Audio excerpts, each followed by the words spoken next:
गंजाम जिला छत्रपुर पनीपरिबा मार्केट बाहर रास्ता कड़े बसी व्यवसाय करथिबा परिबा विक्रेता मानकु एणिकी आउ बाहर न बसी मार्केट कॉम्प्लेक्स भितर व्यवसाय करबा पई छत्रपुर पौर परिषद पक्षरु सचेतन करा जायछि।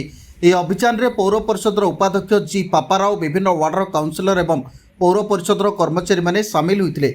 छत्रपुर परिबा व्यवसायी मानक सुविधा पई पनीपरिबा मार्केट कॉम्प्लेक्स निर्माण करा जायथिबा बेले लॉटरी माध्यम रे सेमानकु गृहर मध्य आवंटन करा जायछि। तथापि अनेक व्यवसायी मार्केट बाहर और रास्ता कड़े बसी व्यवसाय करथिबारु सेठारे ट्राफिक समस्या सृष्टि होछि। एने पूर्वरु बहुबार सचेतन करा जायतिले मध्य स्थिति रे परिवर्तन आसी नथिला। एहाकु दृष्टि रे रखी आज पौर परिषद पक्षरु व्यवसायी मानक सहित आलोचना करा जाय सेमानकु मार्केट कॉम्प्लेक्स भितर बसी व्यवसाय करबाकू अनुरोध करा जायतिला। मार्केट कॉम्प्लेक्स भितर थिबा विभिन्न समस्या को आसंता 2 रु 3 दिन भितर समाधान कराजिबो बोली उपाध्यक्ष जी पापाराव प्रतिश्रुति दैछन्ति। आसंता मंगलवार सुधा मार्केट बाहर कौनसी परिबा व्यवसायी बसिबे नहीं बोली पौर परिषद पक्षरु स्पष्ट करा जायथिबा बेले व्यवसायी मानकु एथिपई सहयोग करबाकू अनुरोध करा जायछि।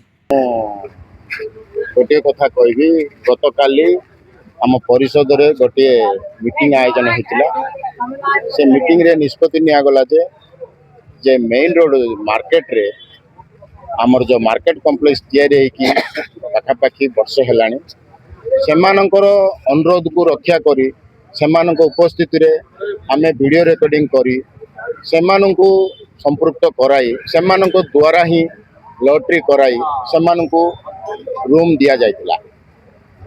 ता बाद भी सेमानंकु आमे मौखिक बारंबार कहितलु नोटिस माध्यम रे भी आमे सेमानंकु व्यवसायी मानंकु अवगत करैतलु जे आपण माने शांति श्रृंखलार सह सरकार तरफ जो रूम गुड़ा आपण को दिया जायछि से रूम गुड़ा रे बसी आपण माने व्यापार करंतु बोली आमे सेमानंकु अनुरोध करथलु। बारंबार कहया सत्वे भी सेमान हमर अनुरोध को रक्षा कलेनी।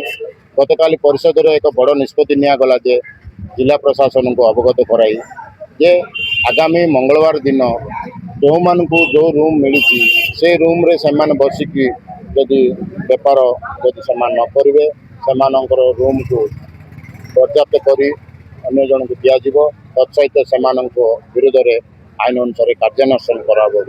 गंजाम छत्रपुर प्रशांत कुमार महाराणा को रिपोर्ट तेज ओडिशा।